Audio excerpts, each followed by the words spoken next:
time that Longview is the site of a proposed new oil refinery. It could actually be the first one ever on the Columbia River. So this is historic. This proposal calls for the refinery to be supplied with oil by rail, a method many say is dangerous. Tim Becker, going beyond the headlines.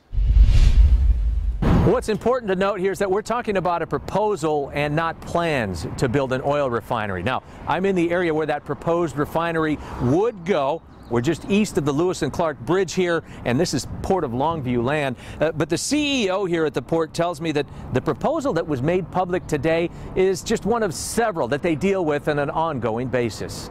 There are no plans to build an oil refinery. There are proposals that people are asking us to take a look at, and we are looking at them, but no decision has been made. Gare Calhagan says this proposal by Riverside Refining LLC, submitted last year, outlining a facility that would process close to 30,000 barrels of oil a day into diesel, gasoline, and jet fuel, was rejected as it's written, but does say they're continuing to talk with the company. There are different versions of that we're presently looking at as well. So, I mean, the whole concept of dealing with these people and looking at what they have to offer is still viable. Which is something people like Dan Sears, and that means more exploding oil trains coming down the Columbia River, don't want to hear. His group, the Columbia Riverkeepers, is the organization that made a public records request for the information and revealed the proposal today. Their main concern, stepped up traffic along the rails, delivering raw and potentially explosive Bakken crude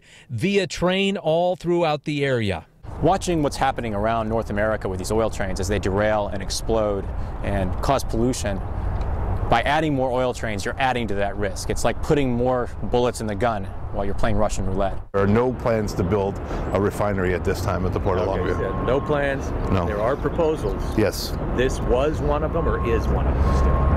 Well, I guess you could, it still is one of them. Not in the same exact context that it was originally proposed, but it's been tweaked and we're looking at it. Calhagan tells me looking at energy proposals is what they do, and if one is approved, well, it would then be passed on to the Commission for public scrutiny.